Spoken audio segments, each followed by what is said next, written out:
दोस्तों, आज की इस वीडियो में मैं आपको गोदावरी प्रवाह मार्ग के बारे में बताऊंगा। आज की इस वीडियो से मैं प्रायद्वीपीय नदियों को शुरू करने वाला हूं और प्रायद्वीपीय नदियों में सबसे महत्वपूर्ण नदी जो है वो गोदावरी नदी ही है, क्योंकि इसको दक्षिण भारत की गंगा के नाम से भी जाना जाता है। अब इसके बारे में मैं आपको सब कुछ बताऊंगा कि ये कहाँ से शुरू होती है और कहाँ तक जाती है। ये सारी चीज़ें आपको एग्जाम्स में बहुत ज़्यादा काम आएंगी। तो हम ज़्यादा टाइम ना लेते हुए शुरू करते हैं। तो देखिए, गोदावरी नदी जो है वो भारत में गंगा नदी के बाद भारत की दूसरी सबसे बड़ी नदी है और दक्षिण भारत की सबसे बड़ी नदी है, क्योंकि इसकी लंबाई तकरीबन 1465 किलोमीटर है। मैं आपको बता दूं कि इसका जो उद्गम है वो महाराष्ट्र से शुरू होता है। महाराष्ट्र के नासिक जिले में त्र्यंबकेश्वर नाम की एक जगह है जहां पे ब्रह्मगिरी पर्वत है, वहां से इसकी शुरुआत होती है। ये जो त्र्यंबकेश्वर है यहीं पे 12 ज्योतिर्लिंगों में से एक ज्योतिर्लिंग है, आपको पता होगा इसके बारे में। तो यहीं से इसकी शुरुआत होती है। अगर प्रवाह की बात करें तो गोदावरी नदी मुख्यतः 4 राज्यों से होकर गुजरती है। एक तो महाराष्ट्र जहां से इसकी शुरुआत होती है, थोड़ा सा ये छत्तीसगढ़ से भी होके गुजरती है, बहुत हल्का सा सीमा से गुजरती है।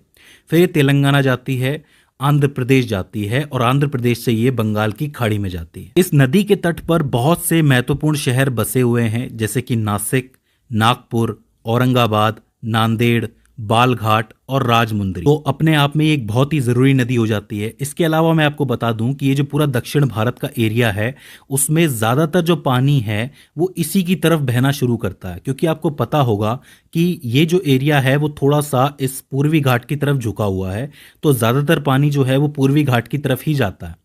तो इसी वजह से कई सारी नदियां जो है गोदावरी की तरफ आती हैं और गोदावरी में आके मिलती हैं। तो कौन कौन सी हैं गोदावरी नदी की सहायक नदियां और कहां कहां मिलती हैं, ये हम समझने की कोशिश करते हैं। तो देखो, त्र्यंबकेश्वर से ये चलना शुरू करती है और ये महाराष्ट्र को पार करके तेलंगाना और फिर आंध्र प्रदेश जाती है और यहाँ कहीं बंगाल की खाड़ी में मिलती है। त्र्यंबकेश्वर से 65 किलोमीटर दूर नासिक में इससे आके एक नदी मिलती है जो कि है दारना नदी, जो कि आपके दाएं तरफ से आती है। ये जो नदी है ये कलसबाई चोटी के आसपास से निकलती है और गोदावरी नदी के अंदर जाके नासिक में मिल जाती है। ठीक है, इसके बाद थोड़ी दूरी पे एक और नदी निकलती है जिसको प्रावरा नदी के नाम से जाना जाता है। ये नदी थोड़ा आगे जाके प्रावरा संगम पे मिलती है, लेकिन ये नदी अकेले नहीं आती है, इसके साथ एक और नदी आती है जिसका नाम है मूला नदी। तो मूला और प्रावरा आपस में मिलती है और प्रावरा संगम में जाके मिल जाती है। तो ये दूसरी दाएं तरफ की नदी है। इसके बाद एक बड़ी नदी आती है जिसका नाम है पूर्णा नदी, जो कि मध्य प्रदेश के बैतूल जिले से चलती है और परभणी जिले में आके गोदावरी नदी से मिल जाती है। तो ये बाएं तरफ से आने वाली पहली नदी होती है और काफी इंपॉर्टेंट नदी होती है, पूर्णा नदी। ठीक है, तो पहली है दारना, उसके बाद है प्रावरा और उसके बाद है पूर्णा। ठीक है, पूर्णा के बाद थोड़ा आगे चल के इससे मिलती है मंजीरा नदी, जो महाराष्ट्र के अहमदनगर जिले में बालाघाट की पहाड़ियों से निकलती है और वो कुछ इस तरीके से चलते हुए आती है और आपके तेलंगाना में आके निजामाबाद के पास गोदावरी नदी से मिल जाती है। मैं आपको बता दूं कि मंजीरा नदी जो है वो गोदावरी नदी की सबसे लंबी सहायक नदी है, बहुत इंपॉर्टेंट नदी है, पूछी जाती है। ये समझ लो कि दाएं तरफ की सबसे इंपॉर्टेंट नदी मंजीरा नदी ही है। ठीक है, तो मंजीरा नदी कहाँ से निकलती है? महाराष्ट्र से, और मिलती कहाँ पे है? तेलंगाना के अंदर। ठीक है, इसके बाद 3 नदियों का एक संगम होता है जो गोदावरी में आके मिलता है। एक है गंगा जो कि औरंगाबाद की पहाड़ियों से आती है, एक है वर्धा नदी जो कि मध्य प्रदेश से आती है, मध्य प्रदेश के जिलों से आती है। तो ये दोनों आपस में आकर के मिलती हैं। ठीक है, इसके बाद ये मिलके वेनगंगा से मिलती है। वेनगंगा जो है वो मध्य प्रदेश के सिवनी जिले से आती है, महादेव पहाड़ियों से निकलती है। तो वेनगंगा, पेनगंगा और वर्धा तीनों आकर के मिल जाती हैं महाराष्ट्र और तेलंगाना की सीमा पे। ये तीनों मिलके एक नदी बनाती हैं जिसका नाम है प्राणहिता नदी। इसका नाम आपने सुना होगा, काफी इंपॉर्टेंट नदी है। प्राणहिता नदी जो है वो तेलंगाना के कालेश्वरम में आकर के गोदावरी नदी से मिल जाती है। चलिए फिर से समझ लेते हैं।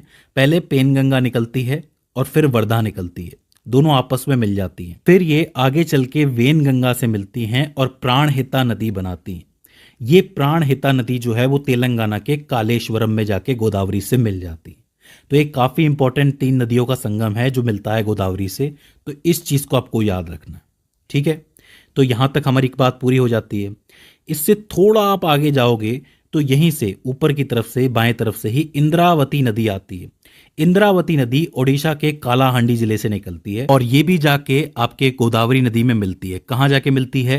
छत्तीसगढ़ के अंदर बीजापुर जिले के अंदर भद्रकाली में, क्योंकि काफ़ी मशहूर है, आपने सुना होगा इसका नाम। तो उड़ीसा से निकलेगी और छत्तीसगढ़ में आकर के मिलेगी। इसके बाद एक आखिरी नदी जो होती है ऊपर की तरफ से आती है, वो है साबरी नदी, जो कि उड़ीसा के पूर्वी घाट से निकलती है और कहाँ जाके मिलती है, आंध्र प्रदेश के अंदर मिलती है, कुनरवरम के अंदर मिलती है। ठीक है, तो ये साबरी नदी जो है ये एक तरीके से फाइनल नदी, सहायक नदी है जो इससे आके मिलती है। यहाँ तक आते आते गोदावरी नदी का जो धारा होती है, प्रवाह होता है, वो काफ़ी कम हो जाता है और दो धाराओं के अंदर बट जाती है। एक है गौतमी गोदावरी और एक है वशिष्ठ गोदावरी, और आखिर में जाके ये जो नदी है ये बंगाल की खाड़ी में मिल जाती है। तो इस तरीके से ये जो दक्षिण भारत की गंगा है ये अपना सफ़र तय करती है। तो दोस्तों, मुझे उम्मीद है कि आपको ये पूरा रास्ता समझ में आया होगा, पूरा नक्शा समझ में आया होगा।